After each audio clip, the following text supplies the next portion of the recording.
hansı bir jurnalist yox, məhz mən bu mövzuya toxundum.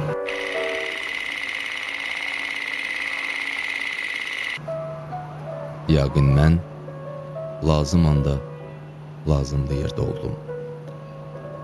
Kameranın yanında. Elə insan var ki, dünyasını dəyişsə də sağdır. Həmişə yaşayır, həmişə yaradır, həmişə axtarışdadır. O soyuq bir qış günündə dünyaya gəldi. İsti, hərarətli bir Rəşid ömrü yaşadı.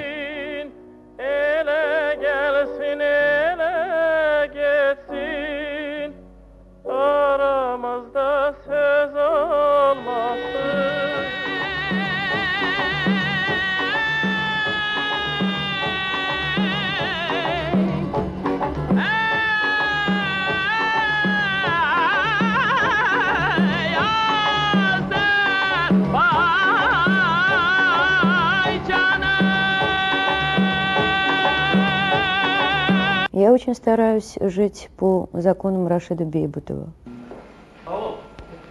Onun aşık ritmini gerek точно, специфически bunu saklamak.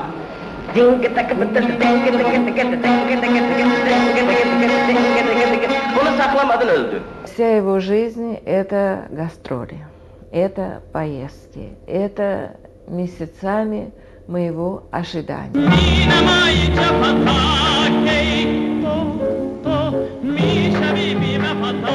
Qatardan düşən kimi elə vaxt olurdu ki, biz səhnəyə birbaşa gedirdik.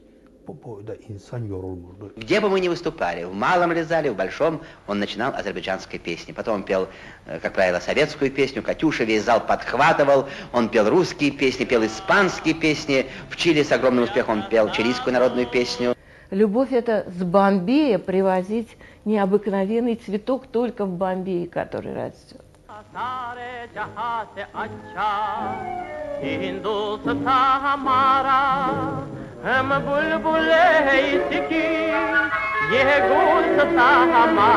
Xəzər dənizi çox belə qəribə bir şeydir. Azərbaycanlı oxşayır. Ən çox Rəşid Beybutov oxşayır.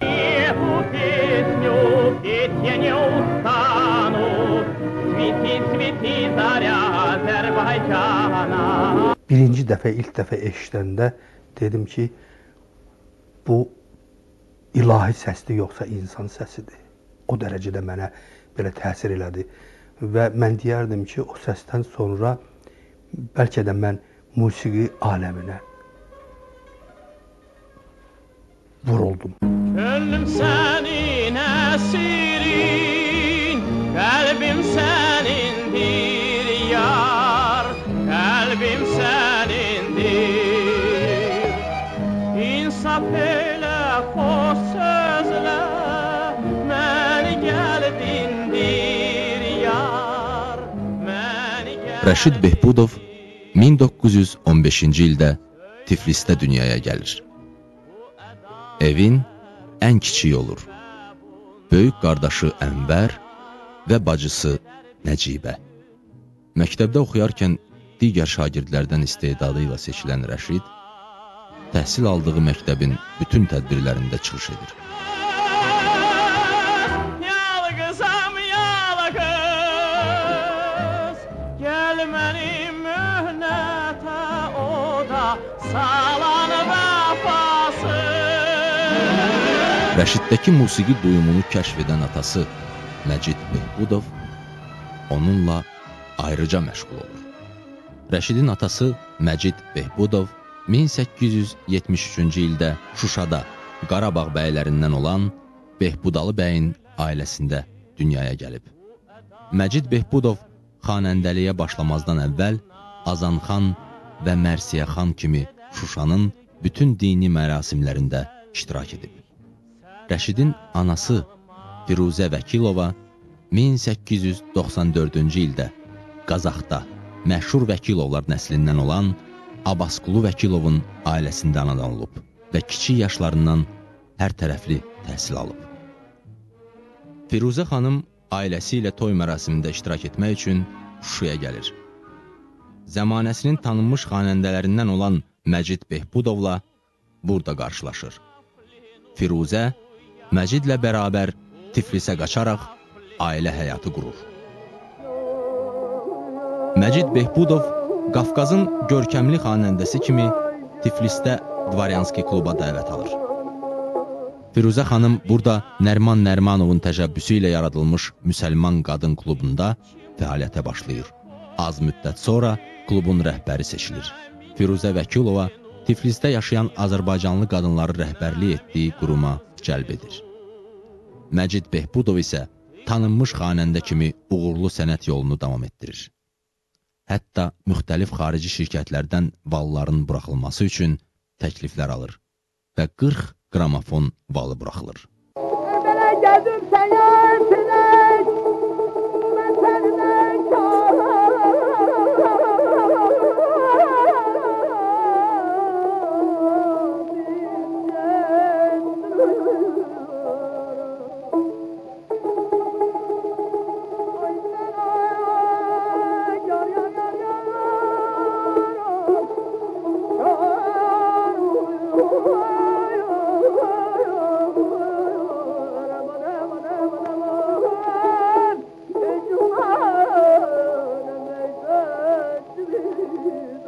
Firuzə xanım evladları Ənvər, Nəcibə və Rəşidin tərbiyə və təhsilinə böyük diqqət göstərir.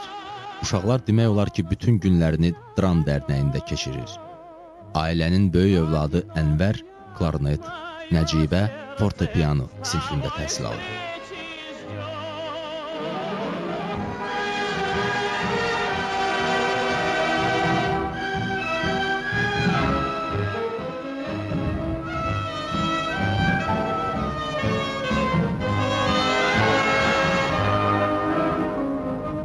Onun okuduğu bağını təkrar eləyə bilən yox idi. Çünki o son həddini tapırdı. Yalqızam yalqız, Virgülün mənası vardı. yalqızam yalqız. Bütün mahnıları bir-birindən elə oxşamazdı ki bir-birinə. Böyük zirvə. Xalq mahnıları hansı tembrlə oxuyurdu. Hələ sən ki bu ulu vaxtların sənətçisi olub. Çal sütləyin, dilə gəlsin, azad nəğmən elə gəlsin. Çal sütləyin, dilə gəlsin, azad nəğmən elə gəlsin. Hey, hey, hey, hey. Mən onu ilk dəfə görəndə mənə elə gəldi ki, mən bir Hollywood ulduzunu görürəm. Bilirsiniz, onun gülüşü Hollywood gülüşü idi. Onun üzünün təbəssümü. Bu insanda sadəlik çox idi və onun sadəliyində o qədər ulduzluq var idi. Yəni ki, biz aktyorları sevirik onların sadəliyinə görə. Ancaq sadəlik, gözəl sadəlik. O nə qədər sən dahi olmalısan ki, Gönül necə gülməsin, şad günündə can vətən, əlində al bayrağın, keçdin odlardan vətən, əlində al bayrağın, keçdin odlardan vətən. Baxmayaraq dəmir pərdə o zaman mövcud idi SSR ilə Amerika arasında. Amma bu sənət bu dəmir pərdələri də qırıb aşıb keçirdi və orada da 1 milyondan yuxarı tirajla buraxılıb. Özü də Music of the Stars belə yəni devizlə, bu devizlə yalnız milyondan yuxarı tirajı olan plastinkalar buraxılırdı. Dahi bir vokalist, dahi bir musiqiçi, dahi bir vətəndaş, istedadlı bir Azərbaycanlı, şərəf gətirən bu torpağa bir insan olub, amma onunla belə fədakar. And olsun, bu torpağa and olsun, mehriman aslığa, qardaşlığa and olsun, mehriman dostluğa, qardaşlığa and olsun. əskər. Oradan da əskər olub bu. And olsun, and olsun, qardaşlığına, and olsun.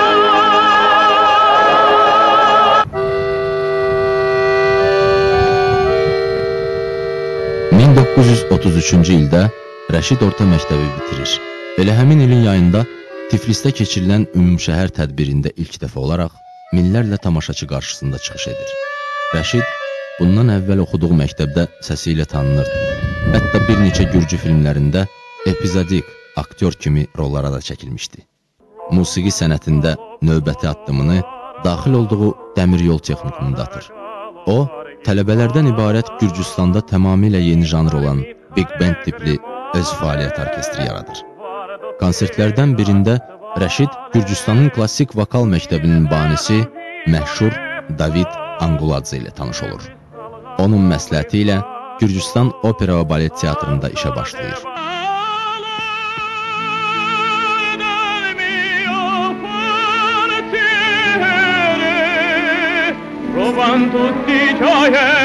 İlk təcrübəsini teatrda keçib, 1935-ci ildə Tbilisi qarnizonunun hərbi ansamblında solist kimi sənətini davam etdirir. Burada o mahnı janrında tanınmış bəstəkarlar Dunayevski, Blanter, Novikov, Bon Divani, Pevnerlə tanış olur. Onların mahnıları ilə yanaşı atası Məcid Behbudovun öyrətdiyi Azərbaycan xalq mahnılarından ibarət proqram hazırlayır. Bu andan Gürcüstan Rəşid istedadı ilə coşur. Gürcüstanın estrada ansamblına yenicə daxil olmuş Rəşid Yerivanın konsert kollektivinə dəvət alır. Gənc Rəşid vokal sənəti ilə Yerivanı fəth edir. O, ən qısa müddətdə Opera və Balet Teatrının aparıcı solisti olur. Rəşid 1941-ci ildə Moskvaya vokalistlərin ümumİttifaq müsabiqəsinə çağırılır. Ermənistan Opera və Balet Teatrı Rəşid Behbudovun bu müsabiqəyə getməsinə hər vasitə ilə mane olur.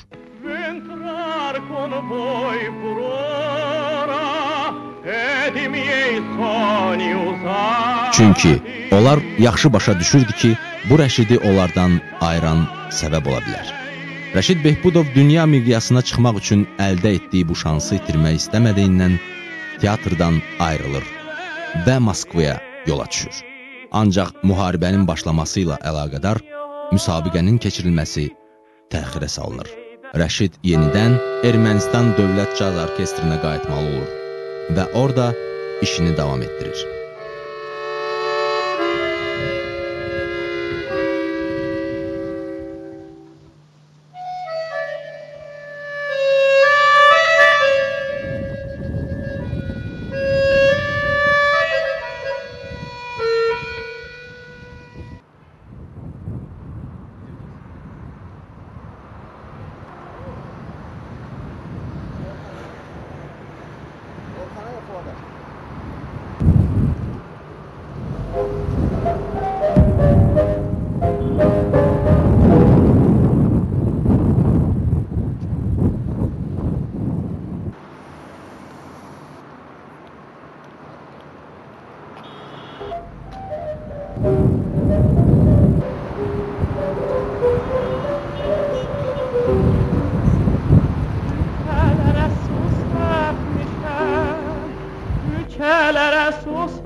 По жизни здесь Рашида, вот каждый уголок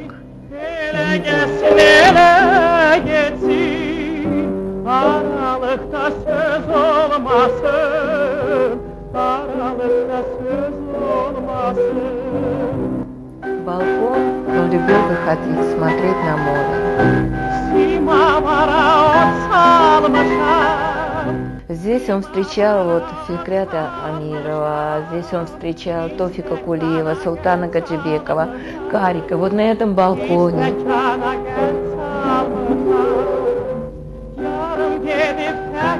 Делались маленькие, как говорится, встречи. Делался маленький, как говорится, шашлык, мангал. Здесь, как говорится, Мерзия Ханум с Ирана, наша очень популярная такая певица, любимая наша знакомая, друг нашего дома. Здесь приходили бандероли из Индии.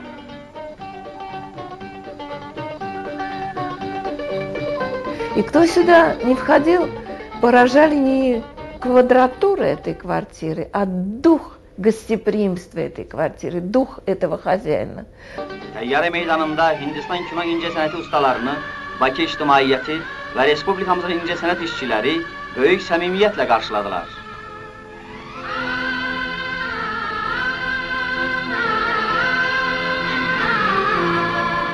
Поэтому сюда всегда тянулись люди. Сюда вот приходили с удовольствием. Не обязательно, шикарных застольев не бывало. مذهب عاشق ز مذهب ها جدا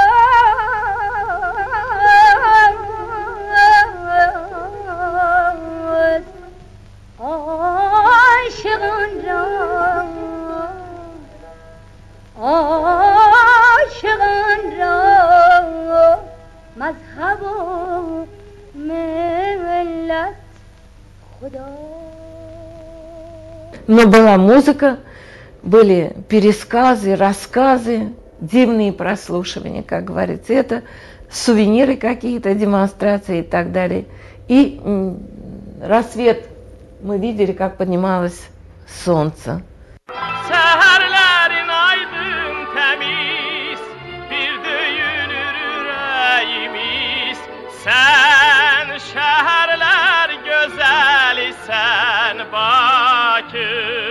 Ey cavan Bakü, mehriban Bakü.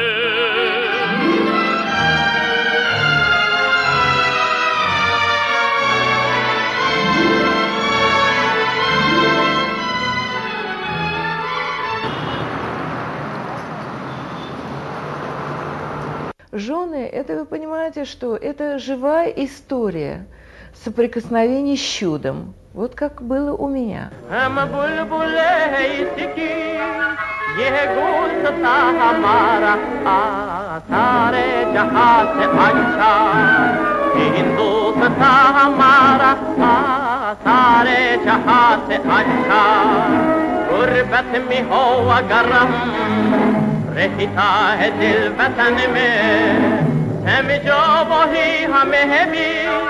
दिल हो जहाँ हमारा जहाँ से अच्छा हिंदुस्तान हमारा सारे जहाँ से अच्छा गोदी में खेलती है इसकी हजारों नदियाँ गुलशन है ये जिनके दम से रस के जहाँ हमारा Человек, который женился в 40 лет, он любил как Меджнун, как юноша. Я этого по молодости лет, может, тогда не очень могла понять.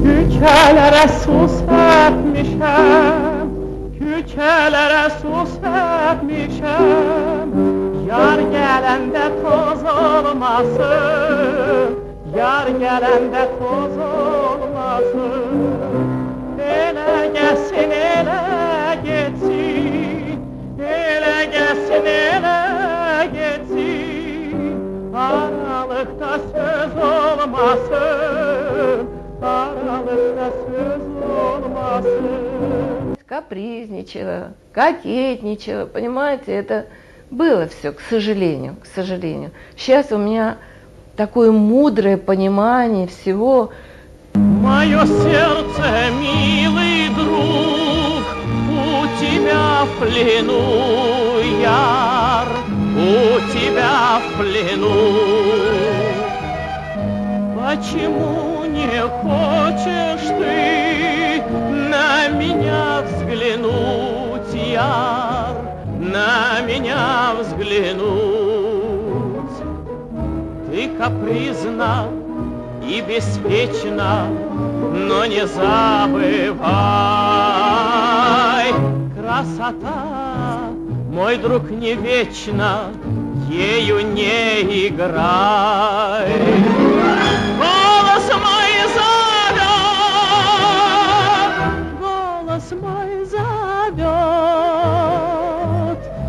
одинок я, мое сердце с тобой встречи ждет. Он возвращался, это один праздник. Ожидание, это тоже был праздник.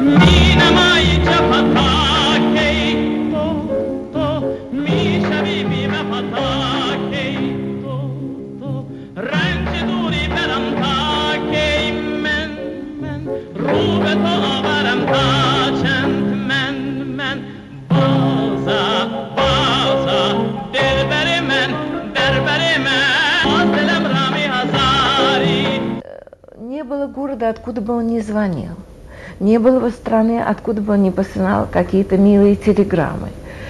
А когда он уже прилетал, это уже было, понимаете, какое-то необыкновенное действие. Помимо того, что привозились цветы со всех стран, где он гастролировал, кроме того, он привозил сувениры из этих стран. И обязательно, знаете, что-то такое, которое касалось вот каждой души в отдельности.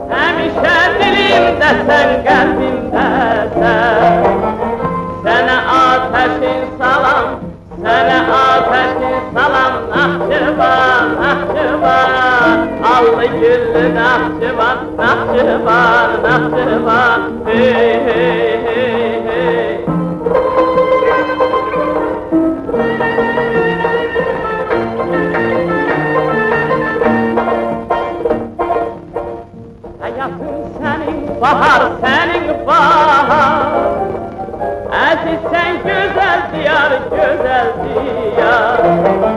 Sen de Mirza Celil'in, sen de Mirza Celil'in, Nahçıvan, Nahçıvan. Cavibilimler var, Nahçıvan, Nahçıvan. Hey, hey, hey, hey.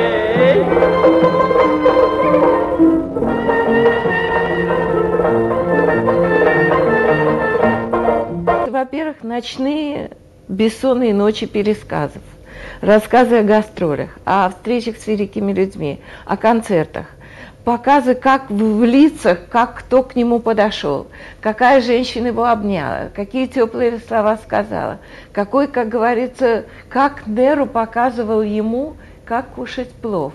И как он ему объяснил, что у нас в Баку это делают намного, как говорится, профессиональнее, намного, как говорится, традиционнее, чем у них в Индии.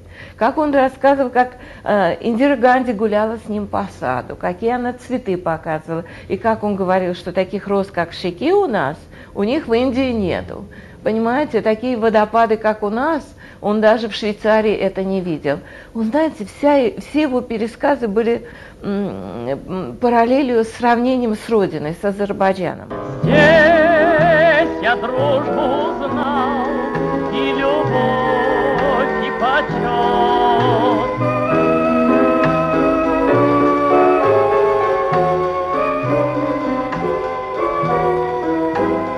Можно ли песню из сердца украсть? Никогда.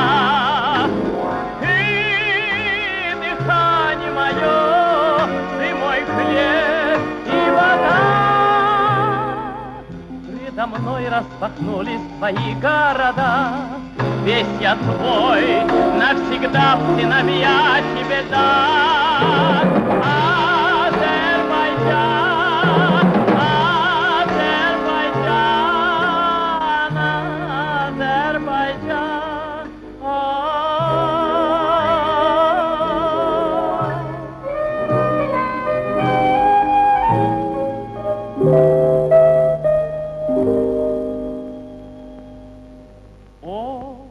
Страна моя, родина музыки ты, твои песни, как летом плоды налиты.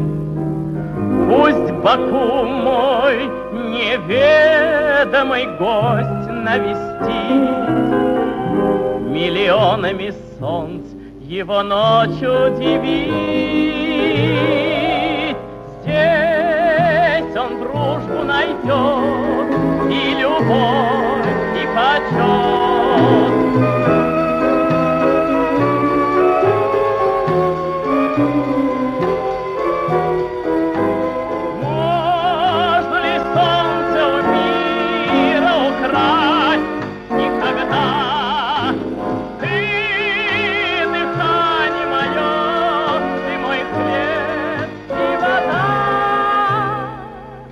передо мной распахнулись твои города. Весь я твой, навсегда в стенах я тебе дам.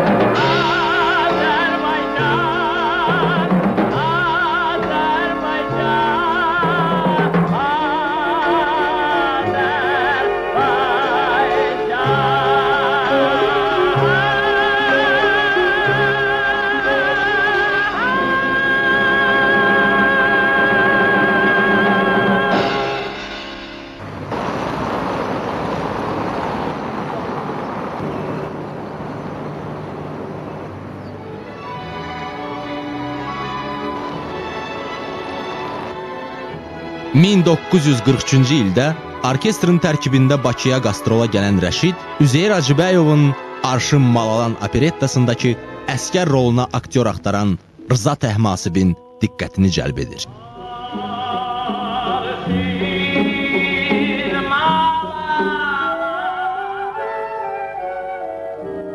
Rıza Təhmasib, Üzeyir Hacıbəyova Rəşid haqqındakı təəssüratını bildirir. Onu Rəşidin Filarmoniyanın yay salonunda keçiriləcək konsertinə baxmağa razı salır. Bu, Üzeyir bəyin böyük kəşfinə səbəb olur. Konsertdən sonra Üzeyir Hacıbəyov deyir, əskər tapıldı, Məcidin oğlu bu rolda çəkiləcək. Yerivana qayıdan Rəşid, Rıza Təhmasibdən əskər obrazını yaratmaq üçün Bakıya dəvət məktubları alır. Здравствуй, дорогой Рашид. Жму вашу руку и поздравляю с утверждением вас в роли Аскера в фильме «Аршин Малалан». Дорогой Рашид, первый шаг сделан и одобрен. Молодой друг, я верю, что мы с честью выполним наш долг. Москва хочет видеть одно из лучших произведений нашего народа. Хочу показать его народам Советского Союза, всему миру.